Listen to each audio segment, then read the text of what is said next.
NFL Week 11 is already here, Ron. Are you ready? Oh, I guess so. Every week's a different challenge. It's going to be a little bit tougher to find games this week. So that's part of why I enjoy this kind of brainstorming. Maybe something we'll uncover as we speak today. Well, I hate to admit it, but today was the very first day where you get in the shower and it's kind of cold outside, and you just don't want to get out of the shower. That's why I'm a couple of minutes late. It's just like, nah, just one more minute. Well, I guess that's better than the alternative being a little too early. Minnesota fall starts 8 times at home last week. So maybe they should have taken a longer shower. Minnesota. You asked me to look up trailing 5 weeks, and they made a notable list on there, which we can talk about later. Let's see. We are going to talk about week 10. We're going to talk about week 11. We are going to take a look at the divisional and playoff races. And what else are we going to talk about?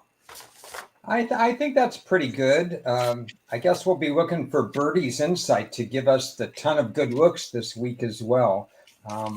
Always looking for extra insight. Birdie last week. Birdie was with his mom all day yesterday. What a nice guy. Okay. So was I, by the way. I was not with his mom, but with my mom all day yesterday. Oh, okay. How's your mom doing, Ron? She's doing all right. We did a lot of stuff for somebody who's over 90 years old. So, that was good. Came back into town late last night, ready to go for another week of football. And I know one of the things we like to do when we look back is to kind of look and say, well, what did I miss? What should I have done differently, and so on. And let me just start off by saying that as we go through these games from last week, I wouldn't have changed anything I did last week, even though it was relatively mediocre week. 2-3 for me, 3-3 if you count a very small play that was added at the end. A little bit of a losing venture for me last week, and yet I wouldn't have changed a thing. I had a decent week. Teasers made the difference in my favor. Contest suffered, although I'm still in the VEASAN Invitational Friday Night Football Challenge. I stayed alive because they keep eliminating 2 people per week, and really would have liked to have seen Green Bay win because everybody was on Philly, but Philly won.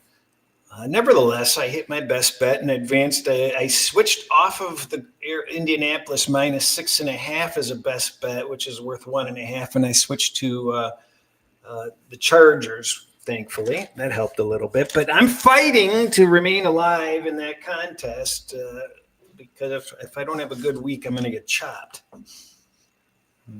Well, we'll look for a good week then this week. Las Vegas Raiders at Denver Broncos. Let me think back upon that game. The Broncos handled them. Oh, no. The Broncos made us sweat that whole game. Yeah, that was a little stressful. I had a position on Denver and 10-point teasers, and then the line sank like a lead balloon. And I don't know. I guess we'll talk more. Let's talk more about Denver when we talk about Kansas City, the matchup on week 11. But Denver just seemed a little weaker than I expected them to be. The Raiders didn't play particularly that well, and Denver still struggled with them. Yeah, for me, you would think that Vegas would be overmatched in this game, but this divisional matchup has a way of being close. Every time Denver's favored by more than 3 points, they suffer in this matchup versus the spread. No regrets not taking Vegas. I really didn't think anything under 10 was worthwhile for me. It never got to 10. I understand why it didn't get to 10, left it alone. Denver's stat sheet is outperforming their performance on the field. They need to get it together in all three phases a little bit more if they're going to. I know they're in first. In fact, if you look at the standings, it's really crazy to have Buffalo, Baltimore, and Kansas City, the three stalwarts of the AFC, not even in position to win their own divisions. Denver's leading the division, and that was an important win for them. Denver is third from the bottom over the last 5 weeks in offense.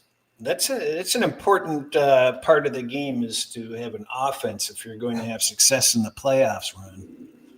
And I like the fact that you brought up the last 3, 4, 5 weeks. That was kind of what I was hoping for now that we're in week 11, that some of the insight that will help me and therefore I think help everybody who's listening or watching live or on playback is to take a look at not just the whole season, but how these teams performed after their bye week, their last 3, 4, 5 weeks, and especially new coaches. What have they done since the new coach has had their bye?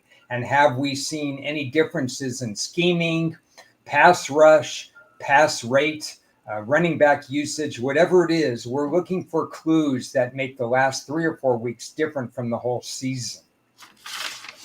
Well, Denver hasn't had their bye, so I'm guessing their bye is going to come at an opportune time. It comes after, it's next week. Yeah. So I think they're going to need this bye. Yeah, I think they're going to want to reset. We'll get into their schedule, which is not, a lot of these schedules are difficult down the stretch. Atlanta, Indianapolis. Now, I've noticed a trend with these Euro games where, and I wrote this up to clients, I said, every one of these games torture us. And it's just, they put us through the ringer, I said. And sure enough, this was another one of those games. I keyed in teasing both sides of the game, but I really needed Indianapolis to not lose by more than 3. And that overtime was stressful because I would have just preferred they lose by 3 at that point. But nevertheless, they got the win, which was good. Good game for me. Indianapolis didn't do as well as I anticipated that they could. Atlanta did about what I expected they would. Yeah, not many notes on this game. It was funny. The thing I was looking at the most before this game kicked off was all the comments and scouring the internet to see what the field conditions would be like. First time in Berlin, what did the field look like? Seemed pretty good. One of the better out of the country fields that the NFL has played on. I think that contributed to more realistic pace of the way this game went. Had no opinion on the game, thought Atlanta could be pesky. I think we both are a little bit down on Atlanta's coaching staff. Ultimately, it cost Atlanta the game. Yeah, there's a coaching issue there. Actually, that was a topic I have written down a few places. Cleveland and the Jets. I had the Jets. I was happy. I feel fortunate that they were able to do as well as they did. Obviously, they got the head start with the 2 defensive touchdowns, or the 2 goofy touchdowns, and just an odd game. I saw some mention that the Browns were dumping for the picks at this point. I don't know about that, but not much more to say about the game. What do you think? Right side for you, wrong. Best team on the field should have been Cleveland. Jets didn't even have a first down through much of the first half. I had Cleveland in the money line. It was not my strongest play because I was against the line movement. I didn't get the proper value. However, I would have taken Cleveland. I think Cleveland was a better team, and they just lost. That's football. You get behind 14-0, and then you got Dylan Gabriel playing in an energized Jet team. That's going to be a problem. But make no mistake, Cleveland's a better team than the Jets, but Cleveland's record is what it is because Cleveland did Cleveland things. The Saints and the Panthers. I'm glad I didn't have the position in that game. I was close to having to take a Carolina position, that looked a little bit too set up. And as we talked about, Ron brought up last week, a great idea. Let's have a Carolina win so that we can bet the season wins under that they have no hope of exceeding. And that balloon was popped, unfortunately, Ron, but it was a good idea. Yeah, I really liked the pacing of that idea, knowing that the steamroll was going to be there, a bunch of wins in a row, 6-4 with my 26th rated team before last week, probably a little bit less now. So unfortunately, we missed on that. As I don't know if it's called a hedge, but I said, if Carolina doesn't win this game, this all goes up in smoke. So I'm going to take a little bit of New Orleans. Just in case something weird happens in this particular game. I was disappointed that New Orleans won the game outright, even though I ended up with New Orleans in the game. I just Carolina with Bryce Young. One week you think, yeah, this could work, and the next week you know that it can't work in the NFL. And I think they need a rebuild offensively in the future. Tom mentions Kozar is in rough shape in the hospital. Hope he. Oh. He was one of the good guys. I hope he's going to be okay. He was a fun watch while in the NFL.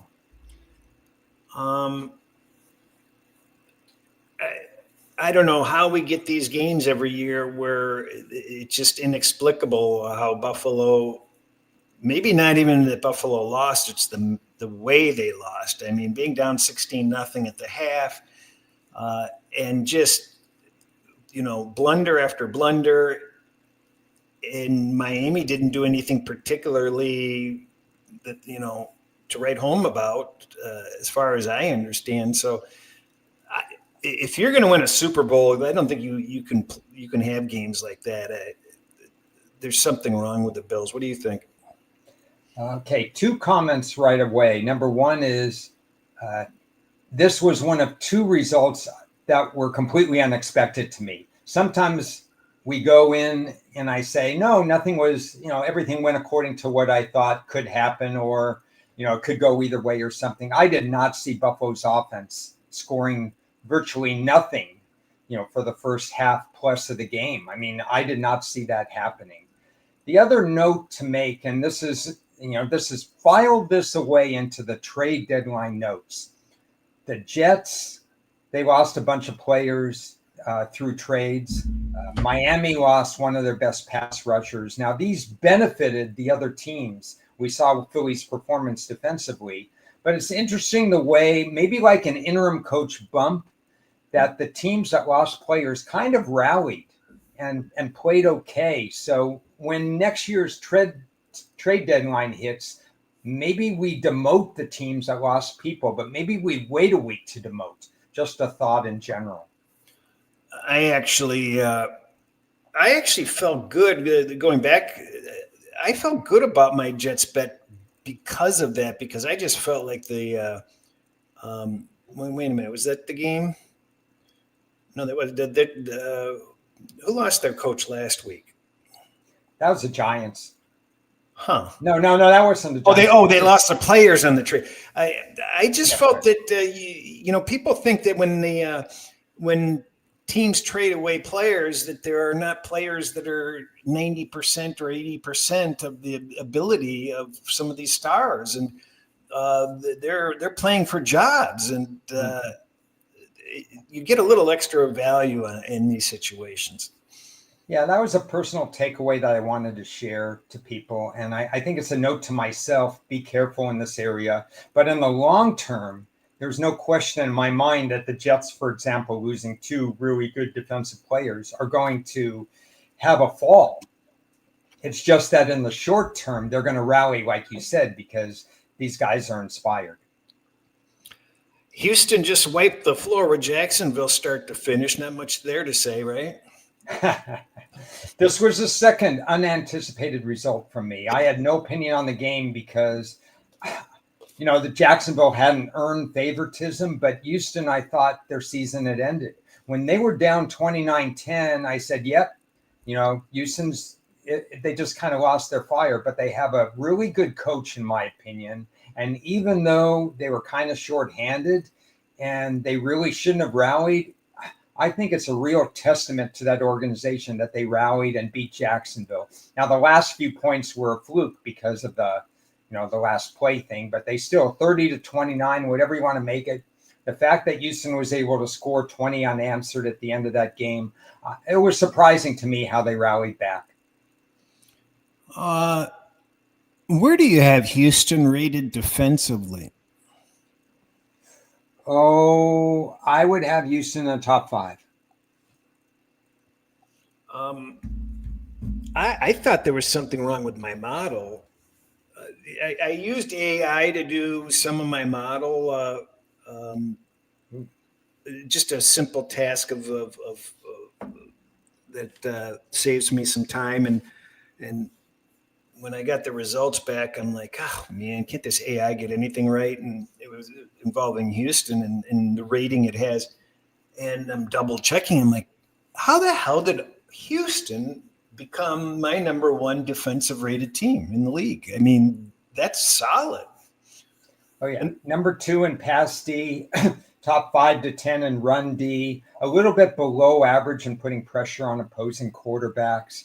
Point defense, stiffening up in the red zone and stuff like that. Excellent. So you add that all up, they're clear top 5. Very, you look at that 4 and 5 record, and that's why I wanted to discuss the playoffs when we're done reviewing. You sit there and go, okay, they've got the number 1 defense. What can they do with it? That's what I want to evaluate when we take a look at, where the teams are sitting. Baltimore and Minnesota. I don't know what it was about that game. I missed that entire game. All I saw out of the corner of my eyes is that it kind of seemed close. Minnesota had a shot at the end to tie it, maybe. I was pissed off at myself because it was the most obvious game to tease both sides of, and I didn't have a single wager on the game. This was my second biggest play of the week, although a lot of the games were close. If I had to do it over again, this would be my top play of the week, and I would have lost because I had Minnesota. But Baltimore didn't win this game. Minnesota lost it. I mean, how they looked. Baltimore actually still didn't fix, in my opinion. We'll get into Baltimore a little bit more and maybe Minnesota when we preview week 11. But Baltimore didn't fire on all cylinders defensively. They didn't improve their sack totals. Instead, Minnesota self-destructed. How can you have 8 illegal procedure penalties at home? How could you miss open receivers like McCarthy? I know he was rusty, but there should have been more there. What Minnesota had every opportunity to win this game by, I would say, 3 to 7 points in general, and they came away with a loss. And to me, that was a game they should have won. Yeah, and that seems to be the problem with the Vikings this year is that they seem to they've blown too many chances, and they've shown signs of brilliance, but and again, Baltimore was another reason why I wanted to look at the playoff picture because of what you just basically said. Is Baltimore really all that? Do we really think that they're going to run that table and grab that division? We'll look at that. Yeah, interesting case study. Absolutely. Patriots and Tampa. I had the Patriots strong, and they delivered. I didn't see an edge in the game, but the one thing I pointed out last week with you and also with Ted is that there was something about that line not touching 3 that had me thinking that the books really wanted Tampa money in this game. Now, I didn't pull the trigger, but that was a very clear conviction on my part. And people may disagree with that, but that's me. It was a very clear conviction that I thought the books wanted Tampa money on this game. Yeah, and that touches on a subject when we get to the Kansas City-Denver game that I want to bring up. What are the bookmakers telling you with the line? Yeah. The Giants at the Bears, I couldn't have cared less about that game. I, it just the Giants blew some opportunities, from what I understand. Bears got a little lucky. Yeah, that's why I like this conversation. You couldn't have cared less about that game, and that was my biggest play of the week. So it's funny how that works. But if you really look closely at Chicago's numbers, it's not that good. I mean, they're learning how to win. New coaches who win early, that's a perk because it gets contagious. We've seen that over the years. We saw it with the Giants when DeBall was in his first year. We saw it with Minnesota when their coach was in their first year. We're seeing it out of Ben Johnson. But the bottom line is, if Russell Wilson wasn't at quarterback, the Giants would have won that game. Look at what the Giants did at fourth and 1. They said, no, Russell Wilson, we're bringing in the field goal kicking team on 4th and goal from the 1 because we don't trust you. Even if you miss, the Bears have to go 99 yards just to get, within a tie and stuff like that. They said no. And Russell Wilson, he came very close to having another awkward ending to that game where the spread would have been in doubt. The spread was 4.5 to 5 or something. So the Giants covered. I did win the game. But you know something? I was holding my breath when Russell Wilson went back to pass the last 2 passes in that game, because I think he should kind of gracefully bow out right now. Giants were the right side in that game, but one team has learned how to win a little bit, and the Giants have continually learned how to lose. Now, your negative comment on Chicago was just based on that game or overall in the season? No, before coming into that game, one part of that handicap was the stat sheets were almost dead even with these two teams. So what's really separating those teams? Not necessarily home field advantage, because the Giants play well on the road. Not necessarily anything special in a shutdown defense, because Chicago doesn't have a shutdown defense. Not anything special with quarterback play, because Dart was playing well enough and Caleb Williams was still scatter-armed. So what was the difference in this game? There really wasn't, unless you thought Chicago was going to dominate the turnover ratio, because that's what they've done the previous 9 weeks. I had a significant difference in I was almost forced to bet Chicago. So it's strange how we're so off on that. And we're off on their ability to trust Russell Wilson, because they trust him to be the backup against Jameis Winston this week coming up. Not anymore. They trust him to be the backup to Jameis Winston. To Jameis Wilson, yeah. You're just saying we differ because he's still on the team. Yeah. So apparently Dartson is looking like he's very, very iffy to go, and Winston will be the starter this coming week. I think so, because this is the second case where Dart's had a problem. Remember that tent gate last time when the ball went into the tent. Seattle is demonstrating some significant power. I believe that they have scored 30 plus by halftime 3 times this season. But they're not all about offense. They've got a solid defense also. And I heard, I think on the herd, they were talking about the team. Where's the weakness in Seattle at this point? You can point out weakness in every other team, but Seattle seems to have just the most well-rounded team going at this point. And it's hard to argue that. I think every year around this time, I bring up something and saying you don't want to get in front of a speeding train, because you just get hit by it and you're done. Seattle seems to be that speeding train. And while I didn't take Seattle last week, I wasn't going to go against them.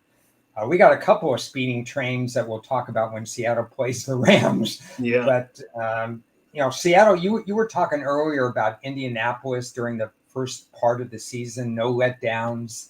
The games they should have let down, they didn't really let down. Seattle's a little bit like that too, in a way. It wasn't exactly a great spot for them against Arizona, but they took care of business, and they took care of business by the end of the first quarter. I still can't get the taste of that second half against Houston out of my mouth, but now that we've discussed that Houston is number 1 defensively, maybe that's a little bit more understanding. Yeah. I will tell you one thing though. Um, we're just going to have to see how Darnold does when it gets to be, really the prime time important games. And that's not necessarily this week coming up. It's when the playoffs come. It's when, the end of the season comes, because he did fold like a cheap tent last year. Yeah. Well, like it or not, that's how media works, and he's going to be aware of it, even if he doesn't say it. Seattle's going to be aware of it. Maybe they game plan where they scheme him some easy throws to start the game to get him in rhythm. There are ways to combat that kind of thinking. Maybe you complete your first 5 passes and they're relatively easy, but you're still 5 out of 5. I think the coaches will have to scheme to guard against that. I expected the Lions to win. They won a little bit easier than I thought, but I didn't really stay in tune. Well, yeah, Goff threw for 320 yards. Number one for the week. Gibbs had 142 or so yards rushing. They got Dan Campbell took over the offensive play calling. So that takes him out of the category of chief cheerleader into a more prominent role in the team. We'll have to see how that works going forward. Still a little bit of concern on that, but interesting. He got Jamison back into that lineup, and I'd have to think you've got to look for Jamison apps or props. Because I think that I think Campbell wants him more in the lineup. He thinks that getting him over the middle, he can do some serious damage, and I think he can. He came in the league with that kind of attribute, so it's nice to see them kind of focus on it. When Dan Campbell speaks on camera during the week and stuff like that, I think he's really impressive. I mean, X's and O's, we've talked about that and so on. But in terms of that leadership quality, there's no question he's got that. As far as this game, Detroit, Washington, to be honest, I didn't look at it much. I had no clue as to what Washington was going to look like before the game. I really didn't want to mess around with Washington. I did. You know what I ended up using lines and teasers, even though they were not. My numbers were right on the number. So just being a line, just following the trends with the yet again another victory after a loss. Had to put them in play somewhat. The Rams 49ers. What does that game have in common with Kansas City, Denver? Coming up this week. Well, you had a home dog, San Francisco. You have a home dog in Denver. And both over a field goal. Both over a field goal, yeah. I think one of the most difficult bets to place is betting against the home dog of 3.5 or 4 points. It's a really tough pill to swallow. And I know from data history that it's actually a pretty favorable spot. We saw what the Rams did to the 49ers.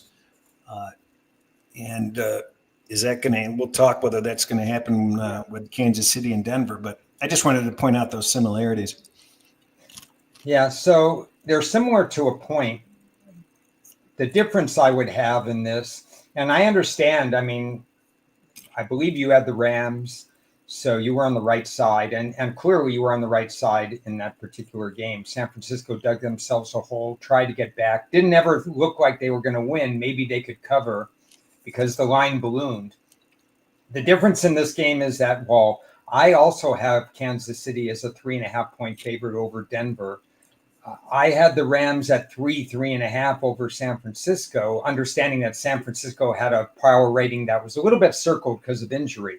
But the line went as high as 6. And, my difference there is that if the line's going to be 6 and my line is 3.5, I don't have a choice. So I backed and lost with San Francisco. And like I said at the top of the show, if you give me a line of 6 in this matchup, I'm going to do it again. I understand. I had that line at 9, so I was never in jeopardy of not being on the Rams. Chargers, I was scared as crap because Steelers are so unpredictable, and but the Chargers took care of business. They were an important game for me. Did you have anything in that? No, but one thing I should have learned over all these years is that Aaron Rodgers, he's a head case. I mean, I know that. I don't have to learn that. But it's like, don't be afraid to go against them if you think you can make a case for the other team. I mean, there are so many good Pittsburgh situations that I've taken advantage on for the last 3 decades, probably. I mean, Pittsburgh's my favorite team to bet on or against lifetime because they're so. I mean, 3 coaches in 112 years or whatever it is. I mean, Cleveland changes coaches every year, so it's just crazy how predictable Pittsburgh's been. But Aaron Rodgers adds some sort of unpredictability that's kind of weird. So I stayed away from the game. I understand the Chargers love it. It would have been a situation that I would have looked for the Chargers or no one in this game, but I passed. That 49ers D is pretty bad, as Omer points out. Uh, I think Kittle said, basically acknowledged that and said, we've got to score as much as possible. We've got no choice. So they know it too. Yeah.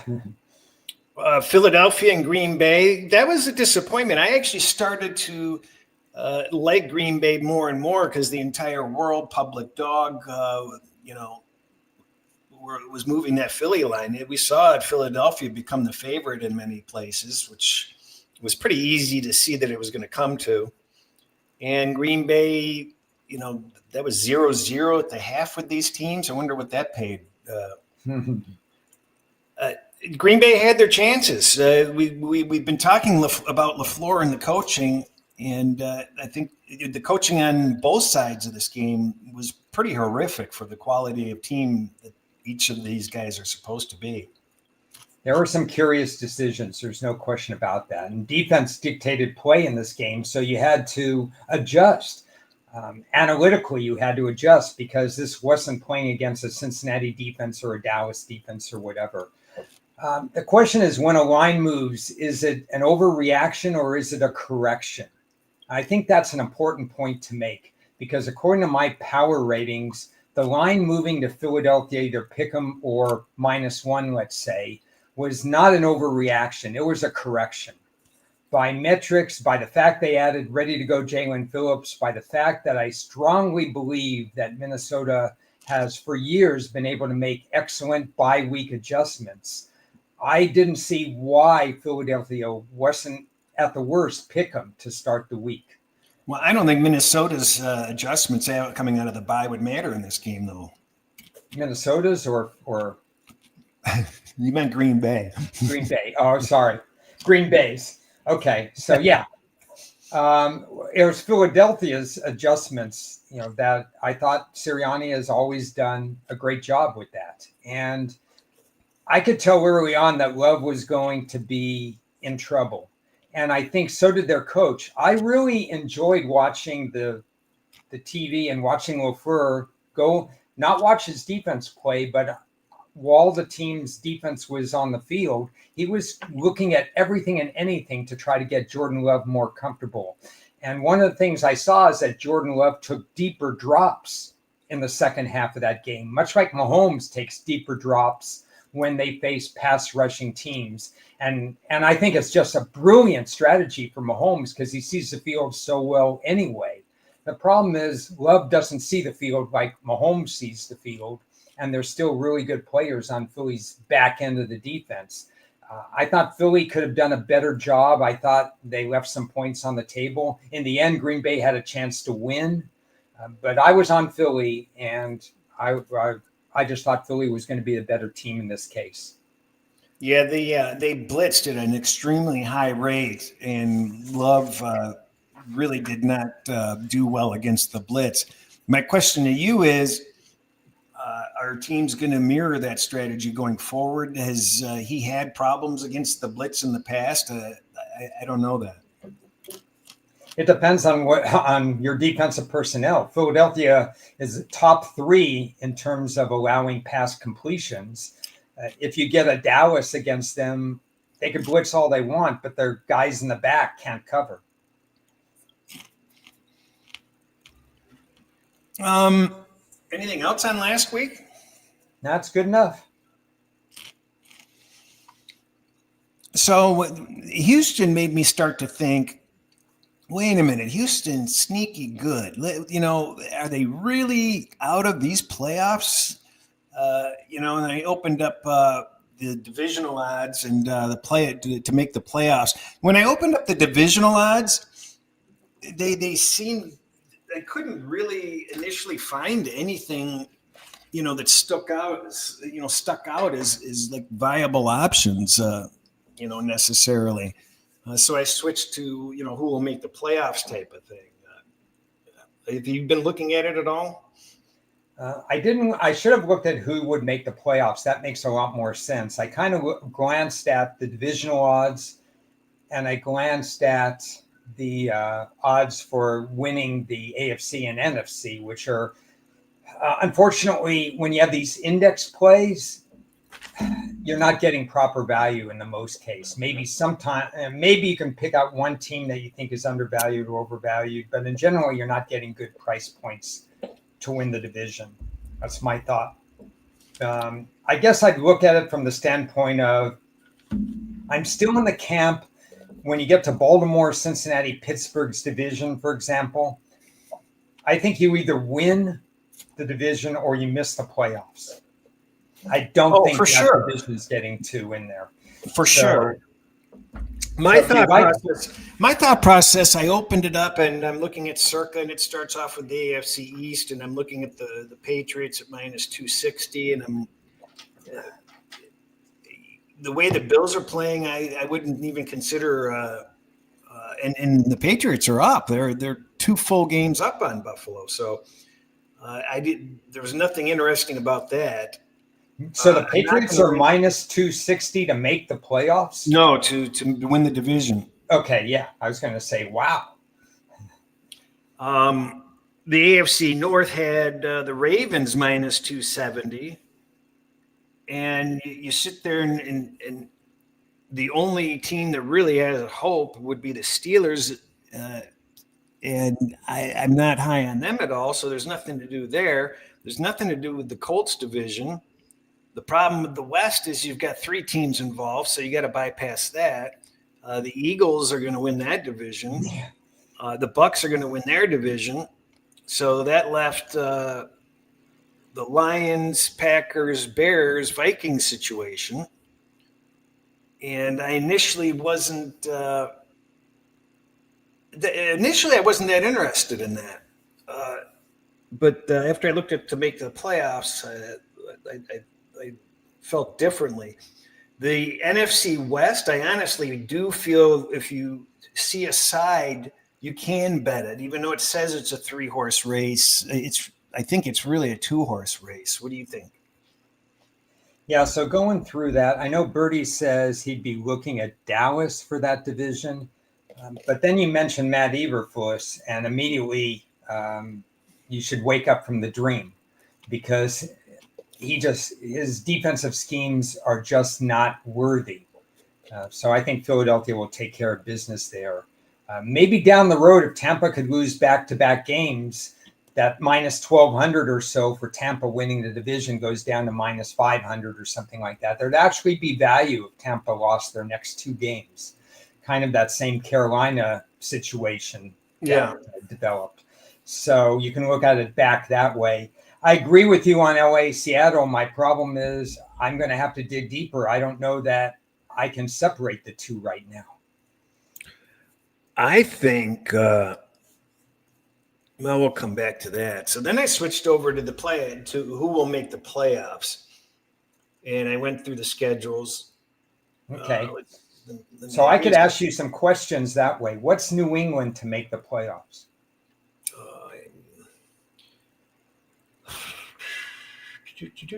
New England, Baltimore, Pittsburgh. They're going to be way too much.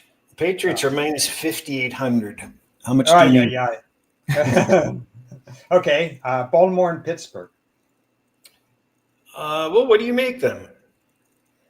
Well, I would say to make the playoffs really would mirror what they are to win the division, because I don't think there's a big difference. If Baltimore's 270 or something to win that division, they've got to be like minus 300, 310, 320 to make the playoffs. And if Pittsburgh's plus 250, 260 to win the division, I would make them maybe plus 300 to make the playoffs.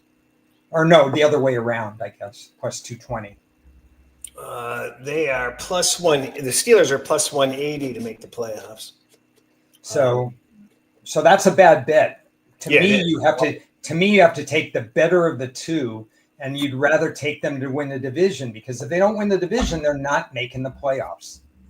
I agree. I don't think there's a way that.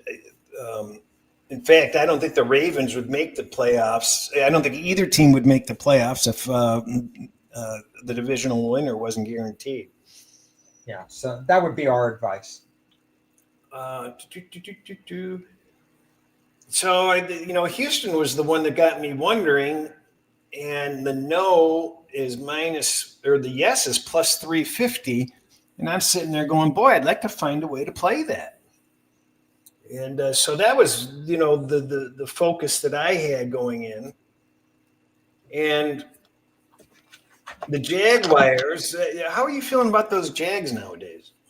Well, I have an under 10.5 win ticket that I bet probably as a result of this show, maybe 3 or 4 weeks ago, because somebody said Conehead in terms of his coaching and stuff like that. I mean, that's inexcusable that they lost the game leading 29-10 to a beat-up Houston team. There are some soft spots in Jacksonville's schedule, but the bottom line is I'm not a huge fan of Jacksonville right now. And my power rating, I don't know where you have them rated, but I probably have them rated 20-something. 1, 2, 3, 4. I'm trying to look. 5, 6, 7, 8, 9. I think I have them roughly 22 or 23. I have them higher than that, but not a whole lot. Yeah. So, their defensive numbers are not bad, Jacksonville. But I think when push comes to shove in close games, am I trusting the coaching staff? Am I trusting Trevor Lawrence? And there's a lot of things I don't fully trust with Jacksonville right now. That Jacksonville beat Houston a couple of weeks. That correct? Jacksonville got that unlikely win. Yeah, they was it Houston? Let me have so many pieces of paper here. So let me see. Jacksonville beat Houston 17-10 in week 3. They beat Kansas City at the buzzer. Remember that Monday night game actually had the Jags, I think 31-28 in that particular game. They beat Vegas a couple weeks ago. That was an overtime. That was the game. That was the one. Yeah, I mean, they had no business winning that game, but that was a Vegas issue. Yeah. Missed kicks, all that kind of stuff. It's just a shame that this Houston is 4-5, because I think that Houston could win. Let's see. I think Houston can get to 10 wins. Might be asking a lot because their offense isn't completely in sync. CJ Stroud has looked average. I know, but I honestly think Houston can get to 10 wins properly incentivized, but I don't think they can be properly incentivized because I don't think there's any hope for them even at 10 wins in the AFC. Yeah, the Chargers and the Broncos, and if we believe the Chiefs are going to rebound, are all going to get 10 or more. New England's going to get 10 or more. We'd have to think Buffalo still's going to get 10 or more. So just to have a chance, they'd have to get to that 10 number.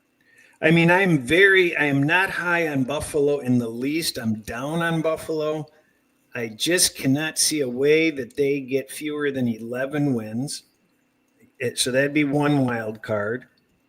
And I actually had it in my head that for a brief period of time, based on the order of teams that I was going through, I'm like, Kansas City could seems like they could get shut out of this. But when you look at Kansas City's schedule, there's just no way that they don't win 10 games, I think, and 11 is probably what they'll end up with. And then you've got the Chargers. Where are they? I see them getting 11 wins. So Yeah. Even if Houston were to be able to get those 5 wins, they're not going to make the playoffs. I just I don't see any value there.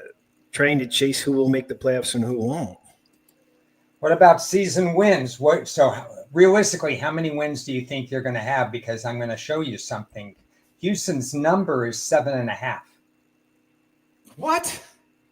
Minus 180 is at US 7.5. So you have to think, does Houston have a 2 out of 3 chance or more to win 8 games this year? Let's see. I'm looking here at FanDuel. No, that can't be the right line. It's over 8.5. Oh, wait. Oh, wow. 8.5 is plus money then, right? Oh, my gosh. Yeah, you know what? I am. The only goofy situation is that they really don't have any playoff hope. I don't think. So the next 3 games are hard. Hosting Buffalo, it is a Thursday night short week game. 10 days before they go to Indianapolis. At least they have 10 days. And then they go at Kansas City after that, which is probably not a good matchup for them. You're probably looking at 1 and 2 as the ceiling for those 3. But you would be okay with 1 and 2, right? If they beat Tennessee and they go 1 and 2, that's 6 wins. Then they host Arizona, Vegas, the next 2. My computer is imitating molasses.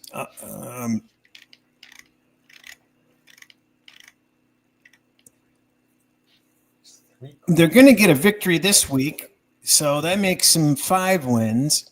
I think I think it's quite possible that they could beat Buffalo.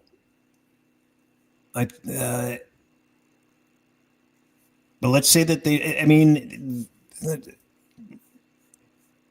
I think that they beat Arizona at home. I think they beat the Raiders at home. I think that they can split out with Indianapolis. So there's 3 wins right there after this week. So that makes 4 wins right there. And I think that they could snag I think they could snag the Buffalo game. Yeah, I think there's a nice path to 8. 9 is a little more tricky, depending, like you said, on motivation, on CJ Stroud upping his game just a little bit more. If I'm looking at the stat sheet, everything else, the defense is right in line. So it's really about Stroud and the motivational part. Yeah. Let's see. Let's do 5, 6, 7, 8. Yeah, I guess 9 is harder. Well, it was the middle of the night. What do you want? But it's worthy brainstorming conversation. I think it's important to be looking at, it's easy to get trapped into just looking at the lines every week. But I think everybody can admit that they don't look at the schedules as often or the standings as often as they should. I think that we become unaware how hopeless a situation is for teams that we think there is hope. And the vice versa, where a team that you think has no hope has a hell of a lot more hope than you think they do. Yeah, it's an interesting conversation to look ahead. I know coaches who look ahead, they do this. It's a fascinating discussion when you look at college games, because we had a situation last week that was near and dear to my heart, where Kentucky and Florida were fighting to try to get to 6 and 6. And it was my contention that it meant a lot more for Kentucky to be 6-6 than Florida to be 6-6. But I think that can parallel the NFL. If you look at a team and their goals and aspirations are done, or they're not reaching what their lofty expectations are, they may let down a little bit more than people think. So we're kind of agreed. The playoff picture's set in the AFC. Well, we've had playoff elimination games for the Chargers the last 2 weeks, because last week the Chargers beat Pittsburgh. And so if they tie as wild card teams, the Chargers get the nod. Same thing happens this week when the Chargers play Jacksonville. If they beat Jacksonville, then Jacksonville is out of the playoffs. I don't think Jacksonville can get in. It's what about the what are the playoff odds for Jacksonville right now? Make miss.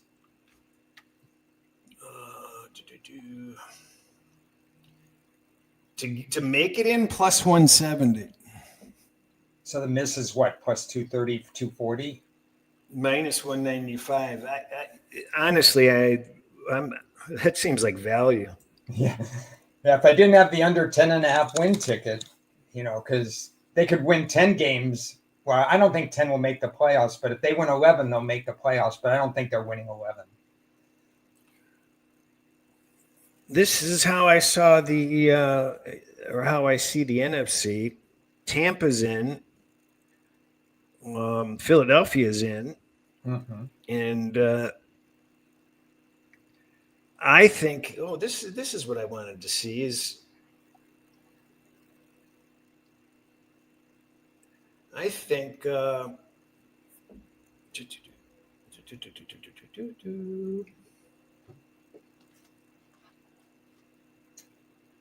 wow. What? Wow.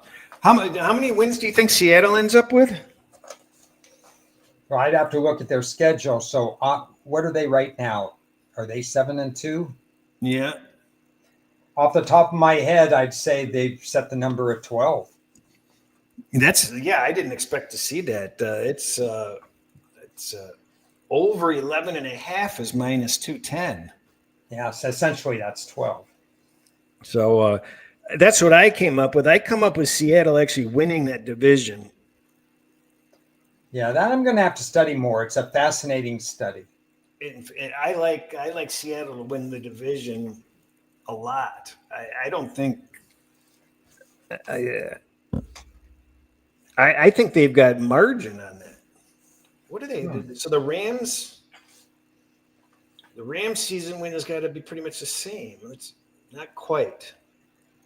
Oh no, the Rams season win over 11.5 is minus 250. Well, there's notes from the chat about Seattle's power rating versus other teams and stuff like that. And right now I have the Rams as the second highest power rated team and Seattle tied for third. Both those teams are just speeding along right now and they're doing fantastic. Denver has 8 wins. Is that correct? So Tom says Denver could win only 9. I'm not quite sure about that because they host Jacksonville, they're at Washington, and they'll have 2 weeks off before the Washington game. Oh, we didn't go thoroughly through. I don't see any way Denver doesn't win 12. Let's see, if they have 8 right now, 8.5, 9.5, 10.25, close to 11. I think 12 is the number, really. Yeah. Yeah, and you can take over 11.5 minus 130. I think there's value in that. I think there's let's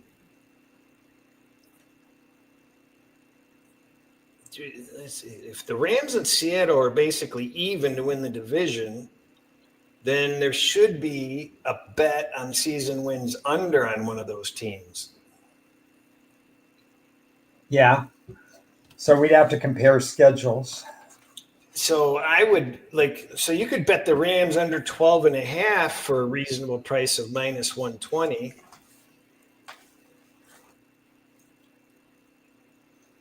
What's interesting is when you do this, you have to factor in if they have the division sealed, they're going to rest players week, in the final week.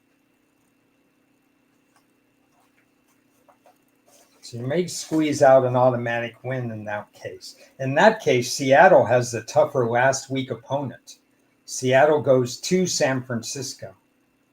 Yeah. Who's the Rams' last game? Hosting Arizona. And they might be able to win even without their starters. Yeah, I mean, I think whatever team you think, there's got to be something in there. But I think we know that the Rams or Seattle is going to be one wild card. And as poorly as let's see here. I had it in my mind that actually the Bears had hope to squeeze ahead of Green Bay, but that's going to be tough. Is that a function of? Yeah, Green Bay's not as locked in as people think they are, but but the Bears have their problems with their schedule. Yeah, I think part of your thinking that Chicago might squeeze ahead of Green Bay is a Green Bay discussion because they're having problems. Winning is contagious, so I like that from a young staff. They're winning, so they don't know. They say, "Hey, we're just going to keep winning and stuff." But that schedule and regression to the mean in a couple of different areas, such as turnovers, is probably inevitable. I was kind of surprised. Objectively, I think the Lions are pretty solid to win that division at this point. Now they have some interesting games coming up. What are their odds?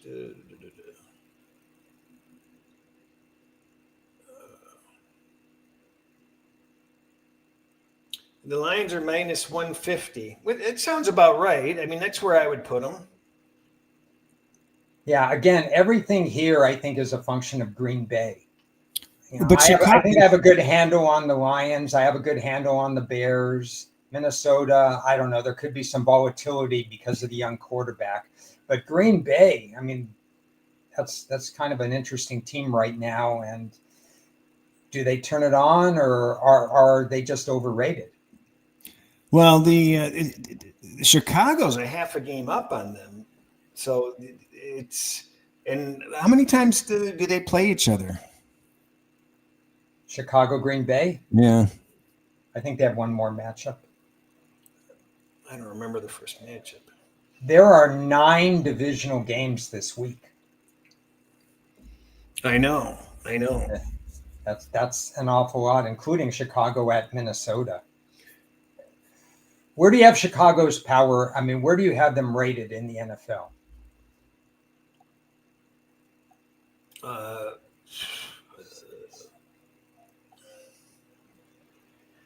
have them rated right below Green Bay.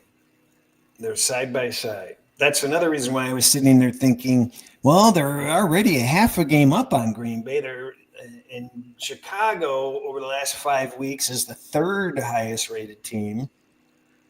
And, they've got confidence and they've got, there's at least a, somewhat of a pathway for them to have some success. But Green Bay's got a lot of soft games left.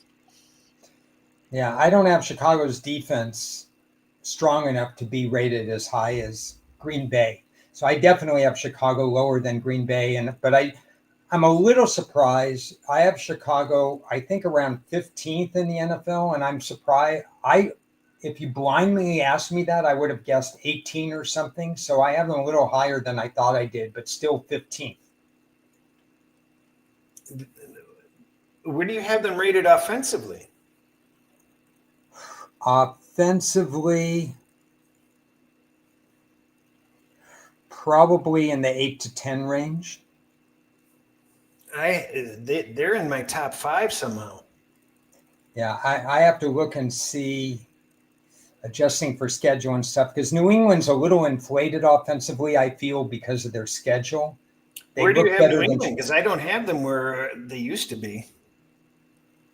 Yeah, I mean, if you adjust schedule, I probably have New England middle of the pack. Offensively? Yeah. Okay. Yeah, I mean, they're out of the top 10 now, so they were one time right there in top 5. Now that this is kind of a weird statement because on paper their numbers are probably 12, 13. I want to adjust them down because of the schedule, but they just took on an elevated schedule opponent in Tampa and handled it. So maybe they just play to whatever their opponents are, and they're still good enough to score points against any opponent. We're going to find out. Maybe we'll find out because the schedule's still soft. Yeah, I'm surprised you wouldn't want to ding them more on the defensive side. New England?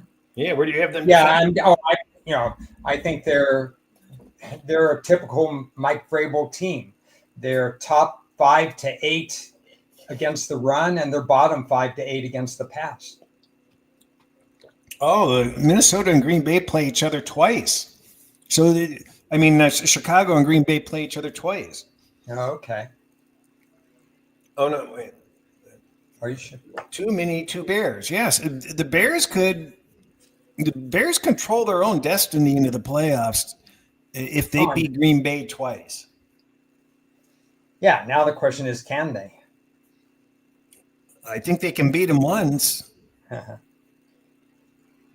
Yeah, they play Pittsburgh after this, at Philly, at San Francisco, Detroit and Green Bay at the end of the year. Green Bay, it's tough. Yeah, I mean, what's their season win total? That's what I got to look up.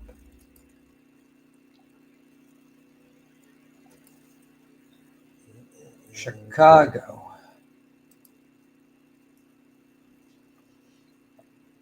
Nine and a half, juice to the under. Yeah, you got to lay juice going either over or under.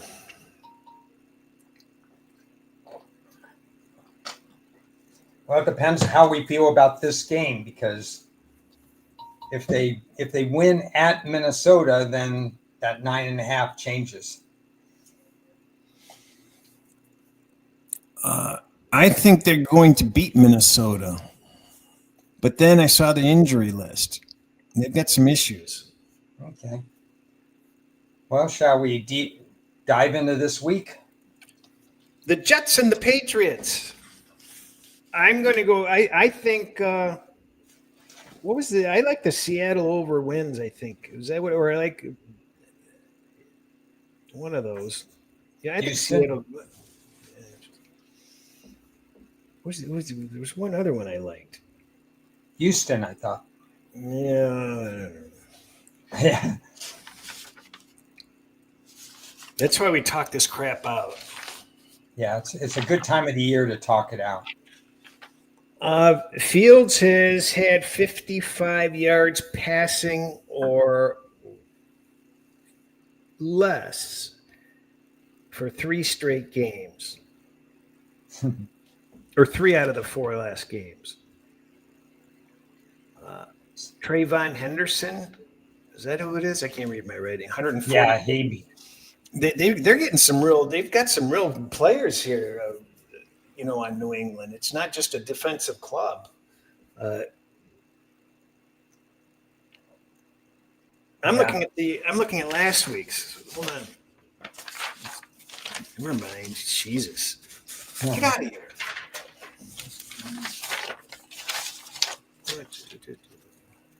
Jets Patriots. Was it the right one? It was the right one. So this line has really jumped. Oh, I'm just brain dead. Yeah, I loaded up on 10-point teasers when it was at 11 and a half. And I actually used a couple of 13-point teasers. And I don't know, did I bring this up last week? The 13-point teaser is actually mathematically the best teaser out of all these teasers to be using. The real value of those.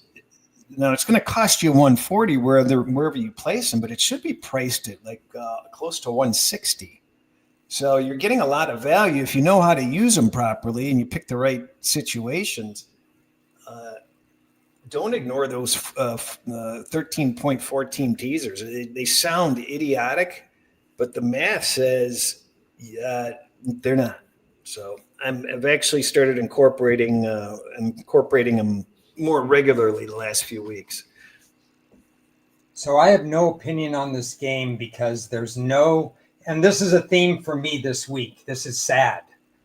There are so few situations I could use this week, and that it's disgusting.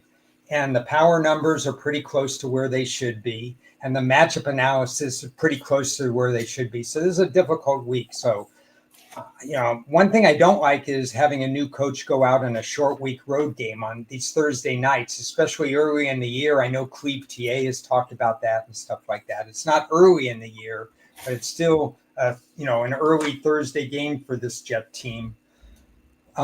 What is the reason that anybody in the chat or Chris that the line just has jumped to 13.5? It's one-way action. You've got that home team on the short week and those 10-point teasers. People, I would have if they would have left that game at, down closer to 10, I'd be shipping them in all day. So you think that, we used to hear teaser protection for 6 points or 6.5-point teases. Are you now saying that even on 10-point teases, the books are aware of teaser protection? Well, because people can tease, it's not a good teaser to make, but people will tease under the 7 from the That's 11 not and a good. half. That can't be long-term profitable. Of course it's not, but I'll guarantee you people are doing it left and right. Jeez. One game at a time, people. Yeah. That's all I have for that game, which is nothing. Yeah. Washington and Miami. This is an interesting game. Is Washington left for dead or not? Well, I understand you bought tickets to go to Madrid just to see this game. I did. I am so enthused about this. I can't contain myself. Yeah, ship off a pair of 3-7 teams, one without a defense with a fire sale and one without their dynamic quarterback, and you get this kind of matchup. Again, I don't have anything. I don't have anything that tells me I should bet the dog or the favorite. Can you trust the Miami Dolphins that close to Ibiza? I don't know. What are they going to be doing at night? I don't know. I keep a watch on Tua in case there's some sort of luau situation. I don't know. I think that quite possibly. Well, I think Washington's done laying their eggs.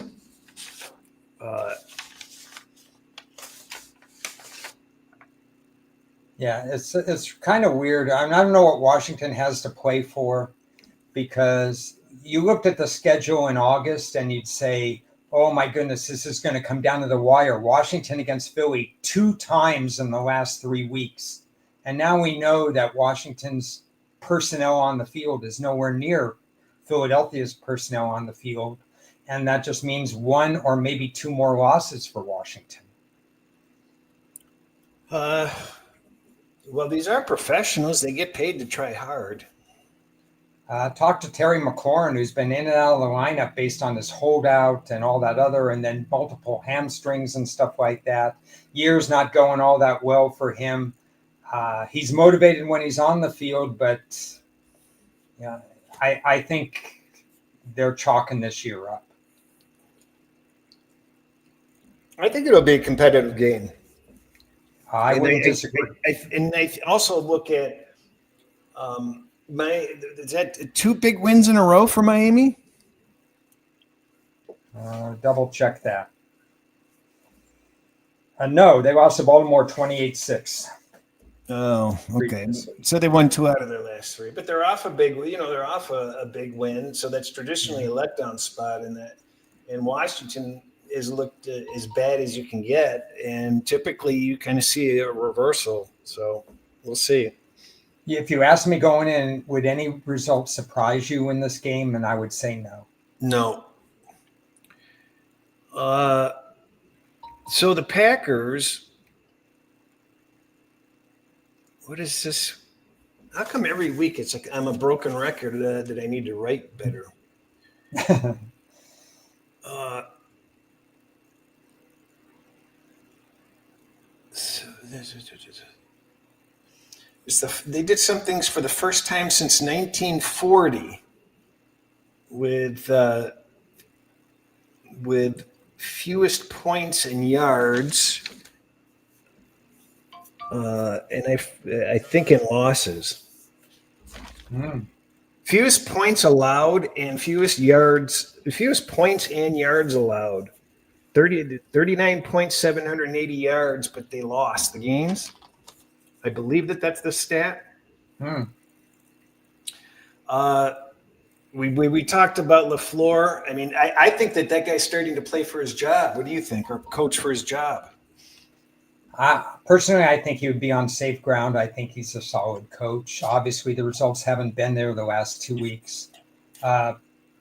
First of all, thanks, Tom and Omar, for your comments. I love reading these comments on the sidebar there. Yeah, you got two bad teams. You got some issues, maybe an over. There are a lot of things to consider. So thanks for contributing, guys. This particular game, I wish Jackson Dart was starting, but I don't think he will. I still don't think, I think you get the interim coach bump with the New York Giants. I tried to research Mike Kafka to kind of see as to what team he's going to put together. You get a lot of variance with Jameis Winston in the lineup. We know that. He could throw 2 or 3 interceptions in a row. He could throw somebody open for 30 or 40 yards. What do you think the mindset of Green Bay is going to be coming off Monday Night Football?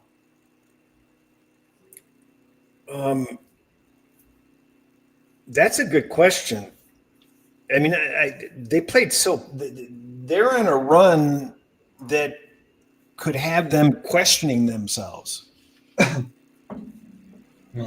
Usually you don't flip a switch. Usually you don't flip a switch and you turn it on just like that. I don't know. Maybe Green Bay scores 40 and I'm missing the point here. I thought this would be a tough test. And now I've got some volatility with Jameis Winston. So now I'm not so sure. Well, let's talk about the coaching change. I mean, is this an identical situation where you fired the best coach on the staff for no reason? And then, I mean, you can argue about the coaching here, but you're having great success with your quarterback. You bonded with the quarterback, and he's getting better and better week after week, and you fire him? Why? Especially at this point. Yeah, I am trying to think big picture, and I think the ball has had maybe 30 games to prove himself after the great start, and then they had their usual terrible September start in 2023. But as we keep going since 2023, midpoint, let's say 2023, so 30 games, I'm not sure his coaching has improved. He's gone ahead and provided us with the occasional upset where everything looks good, and he's put the teams in position to win a lot, but they haven't closed the deal. So maybe I was too much of a backer of him. I'm kind of not that mad about, if I'm a Giant fan, I'm not that mad that he's fired. I think you got to reset again. Who are you going to replace him? There's two things: the bonding with your franchise quarterback going forward, and you're going to bring in another coach that has no ties to Dart and may not get along with Dart. And look who you're going to get. Who else wants to come to New York for a job? I mean, I don't think the owners are meddlers, and I think if you do, putting on an HR hat, why not involve Dart in the interviews? Why not see who's bonding and who's not? Why not get Dart's opinion? Well, that's a good question. Does Daniel Jones' success have anything to do with it? And that might be a thorn in their side too. Yeah. They didn't get the most out of him, but they have to draft better on the offensive line. Baker seems to be fading the last 3 or 4 games. What do you think? Yeah, I think he misses Mike Evans.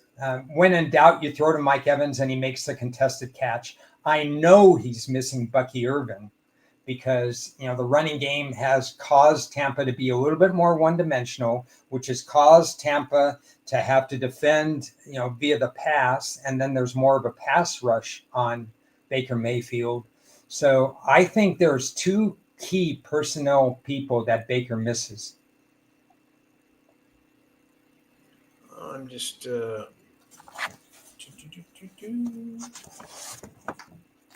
boy, I've got Tampa Bay very mediocre. They were pretty strong earlier in the season. Yeah, they dropped down. I've got Tampa. How many games in a row have they lost? 2 or 3? It's 3. I don't think it's 3. Let me double check. Could be wrong. No, it can't be 3. It's a 1. It's only 1? They handled New Orleans and then they had the bye week. Oh, the Buffalo's coach has got to be on the hot seat at this point, no?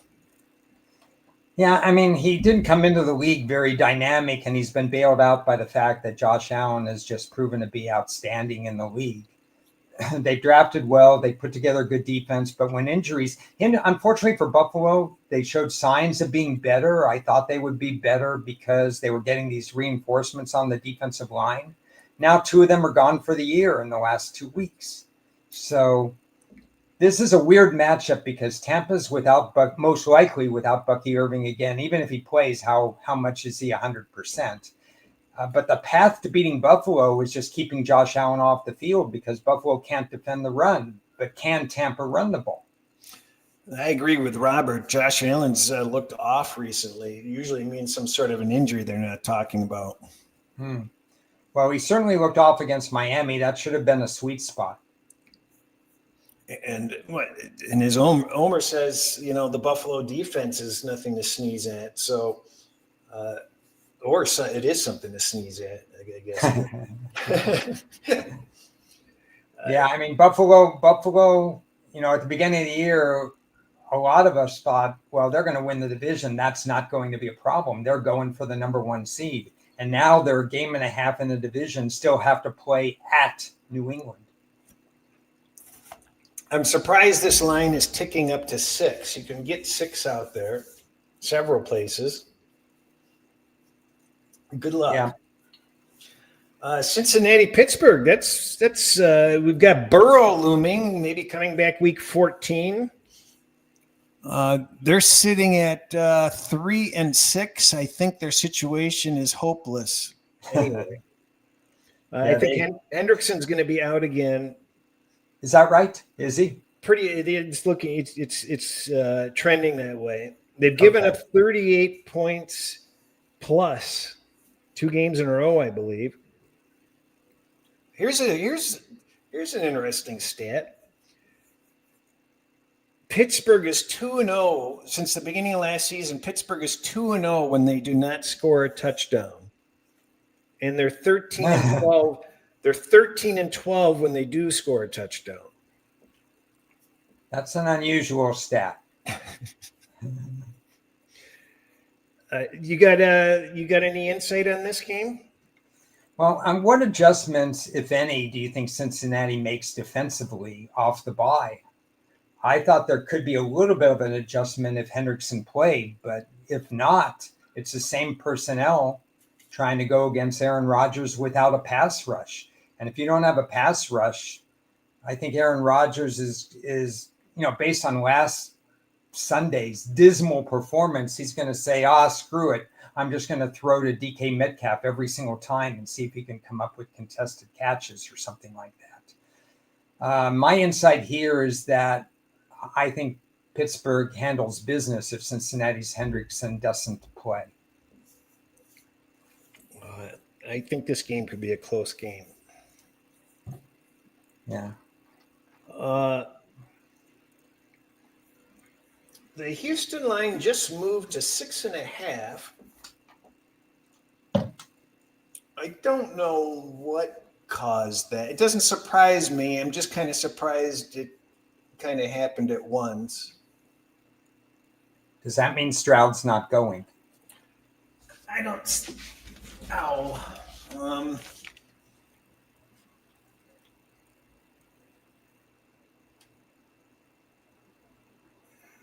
I mean,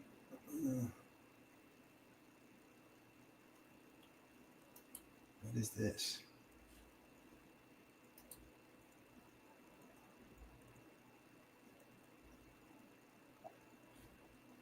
I don't see anything that just came out about it.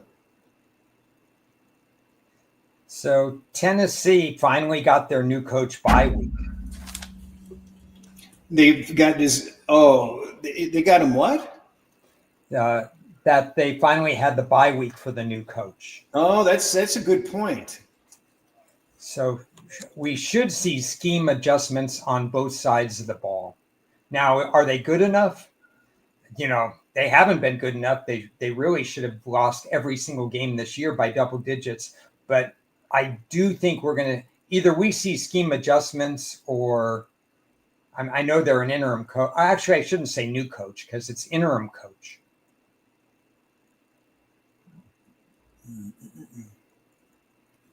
Yeah, I don't see anything that really indicates what's going on with that Houston game. Oh, wait. It's funny. No. Hendrickson had a pelvis issue added to his injury report on top of it. I'm not thrilled about delving into Houston, Tennessee. I really don't have anything for you on that game. Let's see. Well, Mills really likes Nico. I think he threw to him 15 times last time. Mills had 45 attempts. I don't know whether you noticed that last week. Wow, that figures with a 29-10 deficit. I think under happier times, he would throw under 30 times against Tennessee. So we'll find out. Chicago against the Vikings. The only thing I have listed next to the Vikings as far as the notes was WTF. They're an anomaly in my eyes. And a notation I have for the Bears is that they're quietly, becoming stronger. Yeah, so I'm not surprised at the line. Here's the only part of insight that I would add to this game is, and it can go both ways, how people feel about random turnover differential versus a meaningful turnover differential. Right now, Chicago is plus 14 in turnover ratio. Right now, Minnesota is minus 7 in turnover ratio. For me, that means that if you tell me that this game ends with an equal number of turnovers for each team, that Minnesota gets somewhere around a 5 or 6 point bump in the game. So, does Minnesota come out on the short end of the turnover differential just because of the way the teams have been playing the first 7, 8, 9, 10 weeks of the year? That's the question to be asked. No, I think that makes perfect sense. If the turnovers are equal, then Minnesota should grade out better than the running numbers. Correct. And I think that's an important point. Where do you have this line supposed to be? I have Minnesota circled. So I would have the line slightly under 3. I set it at 2.5. I will say this: I would expect Justin Jefferson to be thrown to an ungodly number of times in this game. It looks like it's fighting to get. It's almost hit 3.5 a few times. At some places, it's had some strange line movement. Yeah, I see that as well. just reading the market, it feels like Minnesota's the side, but I don't support that. Yeah, I could see it. Unfortunately, I can see it from both angles. I have a feeling the people setting the odds haven't bought into Chicago at this point. Well, I haven't bought into Chicago 100%. So Yeah. what? Tom asked, didn't you feel JJ quit last week? JJ? Oh, Jefferson. Yeah. I agree completely with that. I just happened to catch a couple glimpses of some of the plays where if the ball wasn't thrown to him, he dogged it. And I know it's hard to be 100% on every single play in every single game, but you're talking about a winnable game against Baltimore, and that bothered me. So he either has a game like you said, or that might be able to read more into the team dynamic. Yeah, if I'm Minnesota, and I know he has a smart coach, the first 5 passes, 3 or 4 of them are to Jefferson to get him engaged. Yeah, that's what I do worry about here is Flores' defense against the young quarterback. That's another issue. Boom or bust for Caleb. He will probably hit a handful of big plays, and he'll probably miss a handful of big plays. Penix is fading for sure. Yeah. I think I have written here that they're 3-29 on third down. That's pretty bad. Do you feel he's mechanical? He seems mechanical when he's back to pass. Well, he's all over the place. He'll throw a perfect pass. It kind of reminds me of my pool game, where you can have all these great shots, and then all of a sudden you look like a dingleberry. What the hell was that? And that's the way he quarterbacks. Interesting.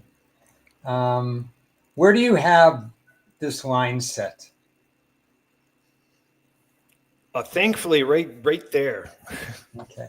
I have to be, this is probably my weakest line set compared to the odds. I did not expect Carolina to be this short a dog. I just have a lower opinion, I suppose, of Carolina than other people. I actually would, between the two models, one has this line lower and one has it right on. Okay. We have 2 games this week that are rematches of shutouts. This is one of them. In an inexplicable result a few weeks ago, Carolina beat Atlanta, what was it, 30-0? And here's the rematch. Wow, I completely forgot about that. And you know what? I don't care. Does that? That's even worse. I think, what can we do with that information? Yeah, that's the question. I mean, if you get shut out, I actually think it is somewhat of a motivating factor. For example, if that score was 33-7, I'd actually discount it. But if the score is 30-0, it means a little bit more to me. No, I do agree. I mean, like if I was on the fence for Atlanta, that would actually incentivize me to put a little bit on them. But I'm gonna just leave me alone. I've got Atlanta, Carolina repellent. I'm going to spray. Okay. No, that's if you're not on the fence, then you don't change your mind just because I throw out that number. Right. But I think in fact, I don't even know if you're on the fence that sways you. But I think if you really like Atlanta, even minimal, that makes you feel a little bit more comfortable that they want to erase that 0 memory. Atlanta did go overseas. That might have affected them. Yeah, and they're coming right back. So that's, maybe that's built into the line that they're not taking a bye week, but at least they're at home. Yeah, that how did we miss all that travel stuff? We missed the boat on that. Well, we should have taken airplane then. Now here's one for you, Mr. Saccarino. Okay. Did you know that Trevor Lawrence has been sacked 18 times in the last 5 games, and the second highest amount of sacks for a quarterback in that period is 6 fewer, 12. Are you serious? There's Yep. got to be somebody who's been sacked more than 12 times in Last 5 games. Oh, man, I'll have to look that up. Last 5 games. I mean, the Jets have been sacked 1 billion times in the last 5 games, but it hasn't all been Justin Fields. So I guess you can. Well, what do you think I do? Make this stuff up? I don't know. Maybe you asked AI. I don't know, but we talked about this early in the season, and the coach obviously is pissed off at Lawrence. I mean, the eye rolling, the facial expression. Yeah.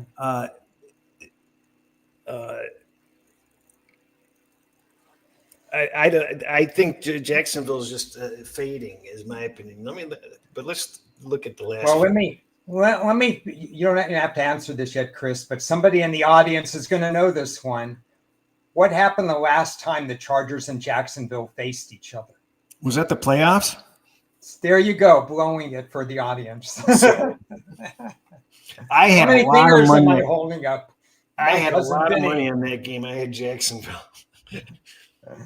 My cousin Vinny referenced when the judge says, "How many fingers am I holding up?" Let the record state that there's 2 fingers. Last 5 weeks, Jacksonville's in middle of the pack. So I sort of like them defensively. I don't like them offensively. And even though Harbaugh wasn't there, I just have a feeling Harbaugh is going to say, let's close the deal on Jacksonville. Road trip, let's take care of business trip. What did you don't like them defensively? I like Jacksonville defensively. I don't like them offensively. Jacksonville is the 5th worst defensive team over the last 5 weeks. Yeah, one thing they don't do is rush the quarterback, which was interesting because one thing that's happened to the quarterback of Justin Herbert, he's been sacked a lot. Maybe he's the one with a whole bunch. Let's see, last 5 games. What do you make this one? Times. Actually, I have the Chargers being sacked 17 times the last 5 games. I made the Chargers line 4.5. 4.5. Okay. Well, it was strange this line came out so short. I mean, it don't you think? Yeah, I was surprised. I mean, that's a significant difference, 4.5 to 3. Well, no, but it was sitting at 2.5 for a long time. Yeah. Well, yeah, I'm not surprised I am surprised that at 3, the Chargers aren't pulling in lots of money. Maybe they are. I don't look at the splits because those are weird. Seattle and the Rams.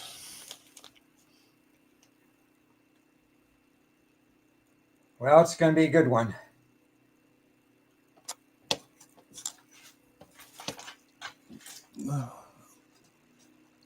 They've got 4 wins and covers in a row. Is that right? Seattle. The Rams don't. Seattle. Oh, no, I'm on the wrong team.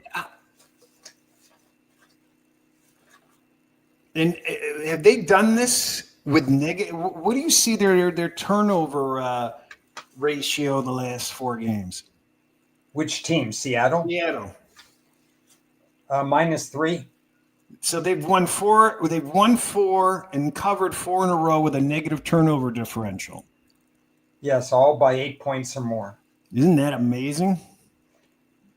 Who would have ever guessed that offensive line would allow just 10 sacks in their first 9 games?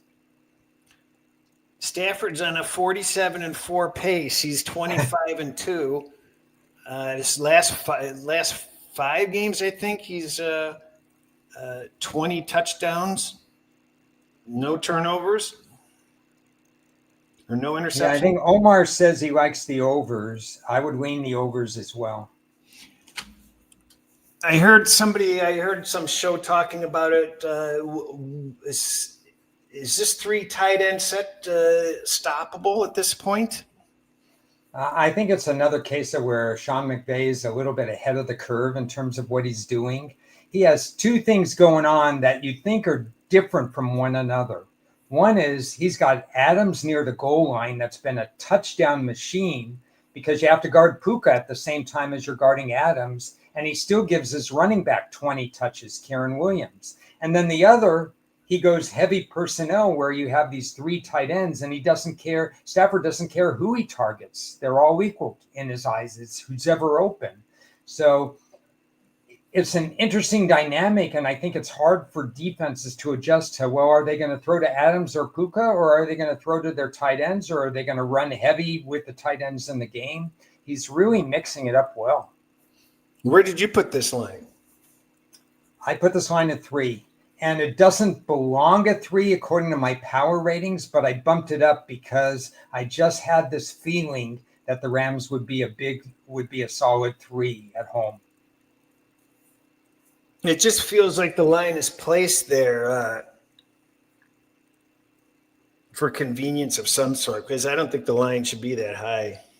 I don't think the line should be that high, but I think I did the same thing you just said. I placed it for convenience. I said, if the line's going to be 2.5, the Rams are going to be bet. Yeah, I agree with Zach. It's going to be interesting to see what Seattle's defense does with Stafford. Stafford, at this point, I'd have to vote him as MVP for the season, wouldn't you? I would too. You probably trust Stafford a little more than Darnold in a big game situation. You talked about that, early. You probably favor the run game a little bit more with the Rams as opposed to Seattle. I'm curious whether this dynamic Ram rush attack is going to penetrate Seattle. So I think that's going to be real interesting. Have these guys played this year before? Not yet.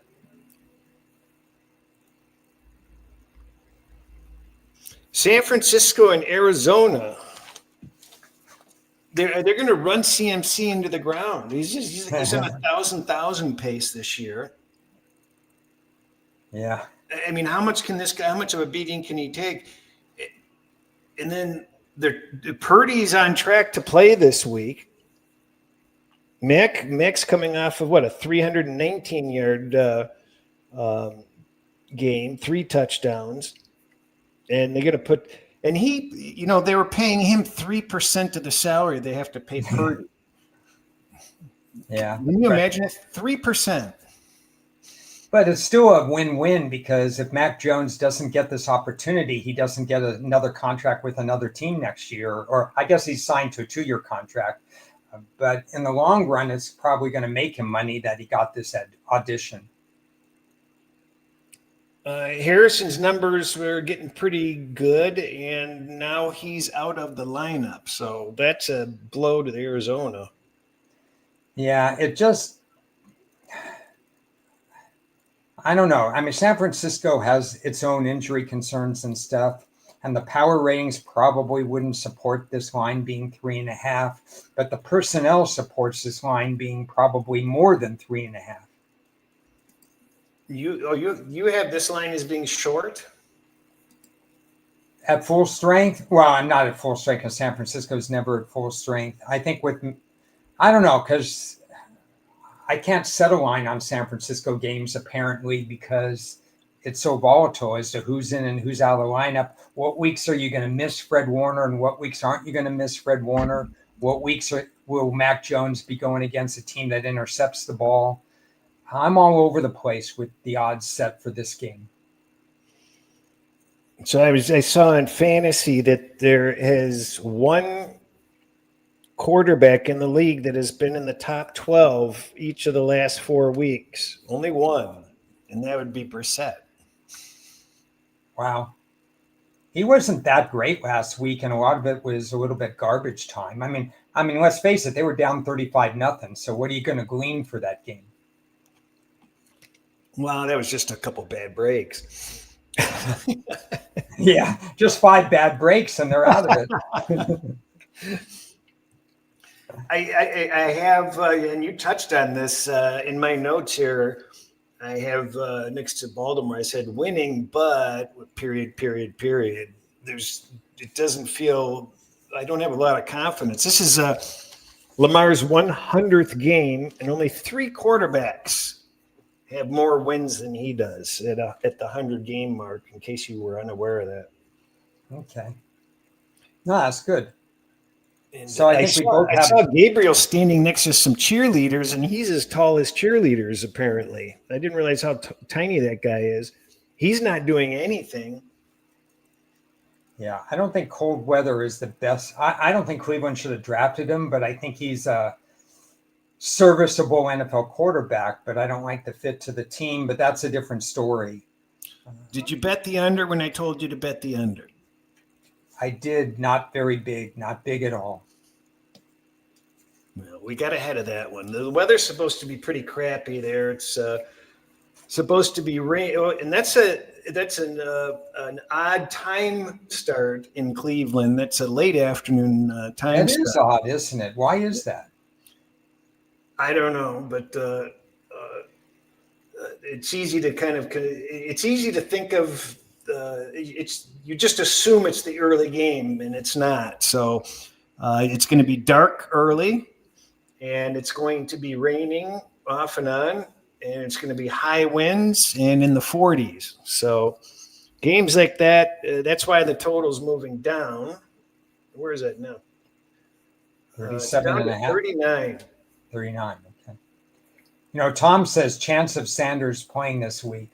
Boy, he's not ready for the NFL and probably never will be.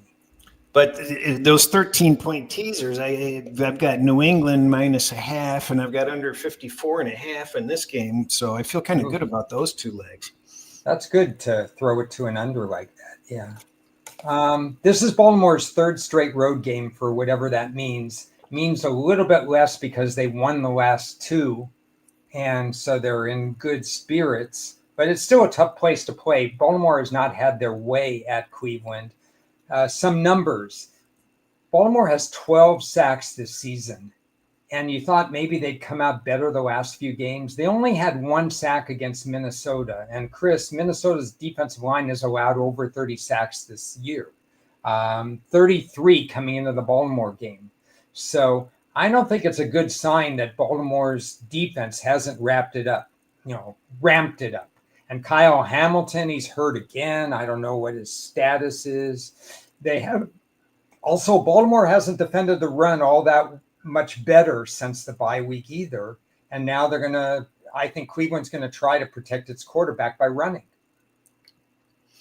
How in the world is Baltimore?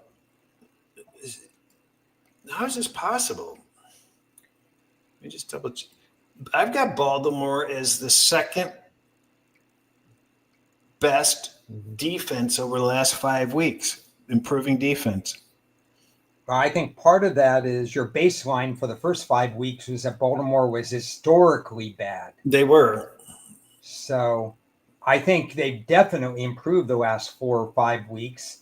But have they improved, but not be a top 5 defense those 5 weeks? Maybe they're 15th defensively the last 5 weeks. Because in terms of sacks, for example, they have 4 sacks in the last 3 games, 6 sacks in the last 4 games. So they haven't exactly improved there. In terms of their pass defense percentage, they're exactly the same as they were from the first 5 to the last or whatever. In terms of allowing points, it's much better. So I think they've improved, but they're still not what we're used to with Baltimore. Yeah, they've moved out of the bottom 10 defensively overall for the season. So we had them down at the bottom or 2nd from the bottom at one point. Yeah, I think they're still – I'm looking at their numbers. I would probably still have them in the 20 22 to 24 range. Defensively, yeah, that's exactly where I have him. Yeah. So that's not great. No, it's not. I have him at 21. So hopefully this game is underwhelming and stays under. So that's my only interest in the game. Yeah. Well, I might be getting very interested in Cleveland. Here's an important game, and I know you wanted to talk about it, and that was Kansas City, Denver, because you talked about them being over 3.5 and being meaningful. Yeah, I mean, I don't. I basically said what I was going to say. When you get these divisional rivalries and you've got the road team favored by more than a touchdown, that's usually telling you something, that they damn well belong being favored by more than a touchdown. Yeah, I have an excellent indicator that favors KC, and I have an excellent indicator that favors Denver, and they're playing each other. So that's a problem for me. Jerry Jeudy was 6 for 78. That's his best game of the year. Where the hell has he been all season? Well, Denver, they throw on timing a lot. Sean Payton wants Nick to get the ball out of his hands as quick as possible, which is probably going to still be the case against Kansas City's defense. And with both teams off mini bye or full bye, they're going to. This looks like a scheme up defensively game. Then you got Mahomes, and you know that he's the X factor. He can do some magical things. So there's a lot of concern for Bo Nix. Explain to me how, in a division with Kansas City and the Chargers, how is Nix 18-9? Well, you got a great defense. You've got run pass balance. Nix does not make mistakes in general. He gets rid of the ball. He won't take those sacks. Yeah. I mean, he's trained to do that. I mean, look, Sean Payton lived through Drew Brees, who was a masterful, accurate player. He barely lived through Russell Wilson, who held on the ball way too long, and he wanted to revert back to somebody that he could coach to get out of the ball quickly. There's a Twitter question that when my Twitter account got hacked, I think a lot of people got blocked, and there's nothing I can do about it. I looked in my I have nobody blocked at this point. I went in and even I had a handful of bots that I had blocked, but there's absolutely nobody blocked. I don't know how people can access my account. You could DM me. You have to friend you again. They have to unfollow and follow again, and then DM. I mean, they have to go through all the things so that you could follow them back. There's nothing there's nothing I know what to do. So it's unfortunate, but try unfollowing me and refollowing me. But that didn't work for you, did it? It worked for me. But I sent you a DM, which I think is what opened it up. I'll double check. So sorry about that nonsense. That's annoying. I can tell that there's people that think I've blocked them. There's people that were very interactive with me that I haven't heard from all of a sudden or since that happened. So. All right. Yeah, why did I bring up Jerry Jeudy in the Broncos game?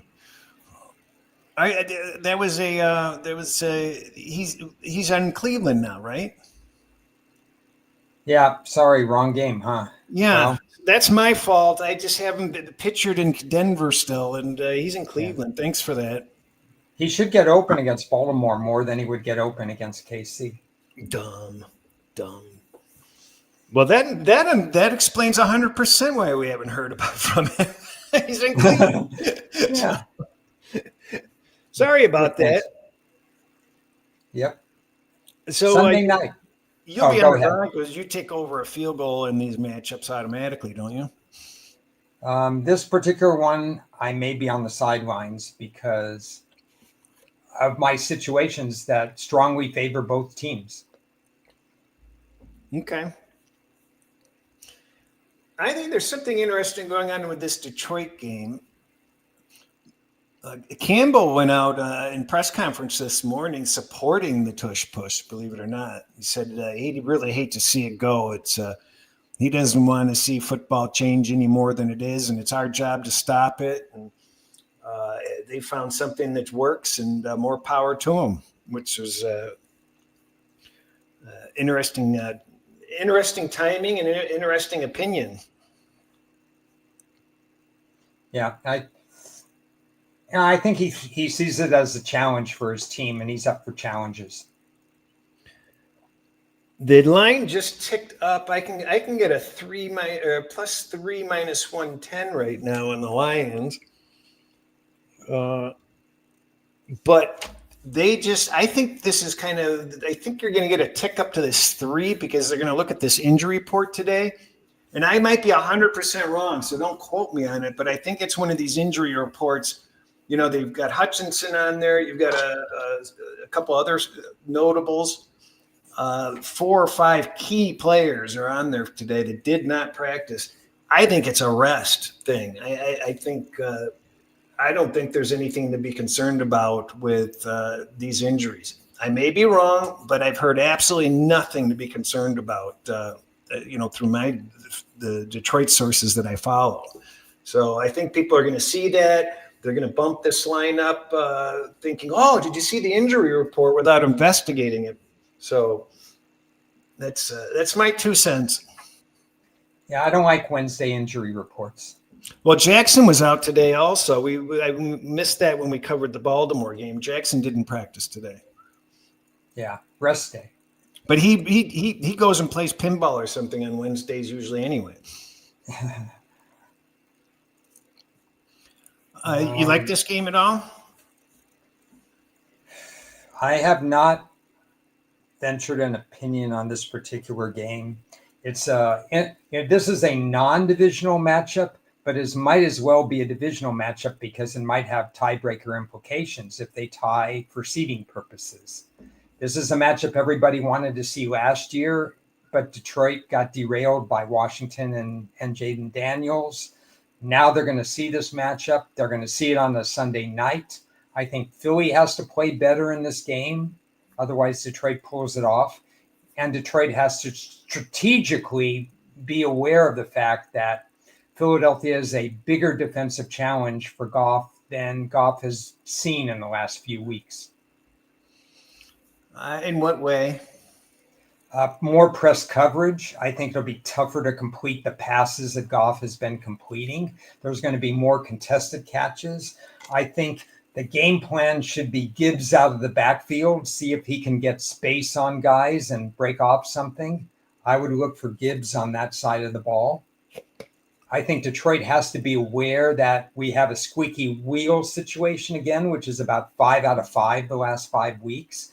And that's A.J. Brown, putting out curious tweets and stuff like that. And now you can expect A.J. Brown to be part of the game plan. And I think Detroit should accommodate, or at least look at scheming against A.J. Brown. I don't think the Lions are a public dog. This was 1.5, 2, and now it's up to 2.5, 3. We'll have to see where the money comes in the long run, but it should just be Philly money until it hits 3. I do think Detroit will get the buyback at 3. Yeah. Two-way action. I think this is just a phenomenal teaser game. Philadelphia has not lost a game by more than 7 points in 27 out of their last 28 games. Yeah. I think it's an interesting game. Holy shit. We've gone 2 hours babbling. Uh-oh. Luckily, just one more game. Dallas Raiders. All right. Well, we're excited to see Jerry Jones on national TV 5 or 6 or 7 or 8 times. If we determine Pete Carroll's useless? Well, he was so gung-ho on accepting a job in the NFL, and then he accepts it in a division where they really didn't have a chance to penetrate the top 3.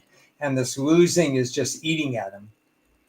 He's been of no benefit. He could be a one and done.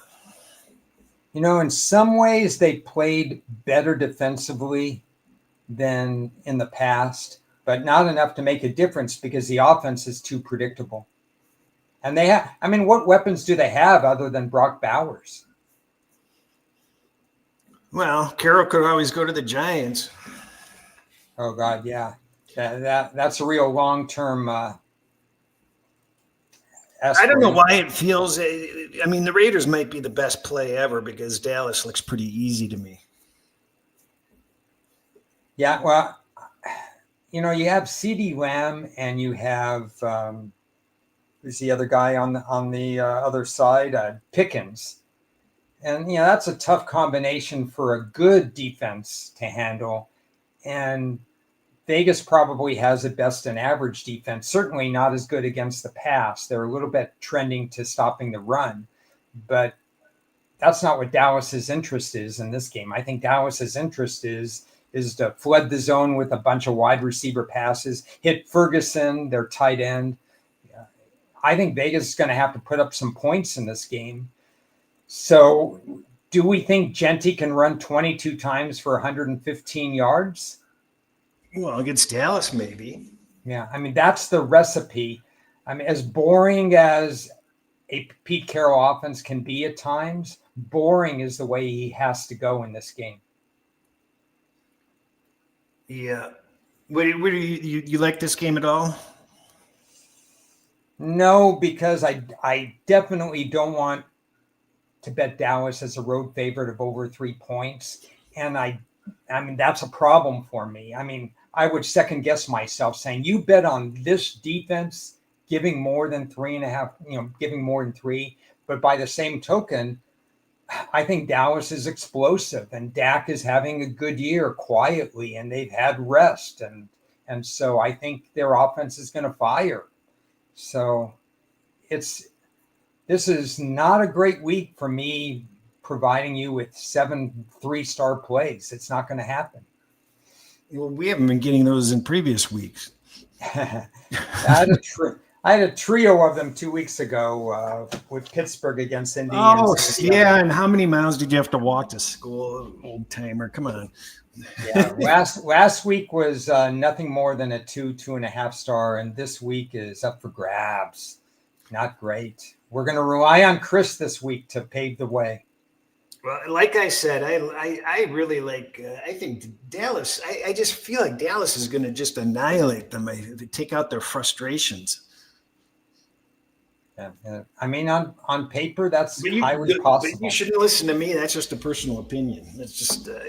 That's not a model opinion. That's a personal opinion. The model likes Dallas too, but it just likes Dallas. It's nothing big. Yeah, Dallas gets Williams from the Jets, so that elevates their chances of stopping the run. Omar's on the right track in terms of, Dallas looks a little. It's not Omar. It's Omer. Sorry, I have to squint to look at my screen because my computer's way over there. But this isn't a factor. But we talk about these players and we say, they're good, they're bad, we don't like them, we like them, or whatever. So it's kind of sad when a player passes away. And Marcus Keeneland passed away for Dallas, a week or so ago. It's a sad situation. Dallas isn't at home, they're on the road, but it's still a moment for the players to regroup and try to rally behind that. I don't know what it means, Fred, or whatever, but it's just unfortunate that happened. Marcus Keeneland, he went to Western Michigan. Western Michigan did have an emotional game yesterday, and they beat the team they played, Ohio University. Sean Payton says next man up and asked about injuries. Yep, he doesn't make those kind of excuses. That's pretty much all I got that I can think of. Anything else on your mind? No, good discussion. Not that we came to definite conclusions, but good discussion about the divisions and where the races are. A lot of injury news still to sort out this week. What quarterbacks are starting in what places. If you don't have New England and Survivor, you're going to deal with road teams this week. So I think it's a very tough week for Survivor if you don't have New England. I think it's a tough week on home teams this week, in general. What do you set the over/under on road teams that win outright? Road teams. What do you do with the Spain game? Just dismiss it? Yeah, dismiss it. Okay. Road teams winning outright. 1, 2, 2.5, 3.25.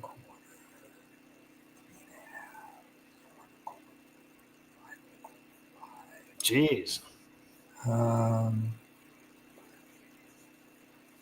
Probably, let's see. So we have 14 games. Yeah. And we're dismissing one of them. So we have 13 games. Yeah. Right down the middle, 6.5, 6 3/4. Can I bet it? So you think there's going to be like 8 then? Can I bet it? Yeah, go ahead. What's the line? I'll take over. Minus 600. I'll take over 8.5 road teams easily. Okay, I'm going to remember that one. I probably 8.5. I'll look closer, but I would take under 8.5. I'm almost all right. certain. Let's see what happens. Thanks, everyone. Bye.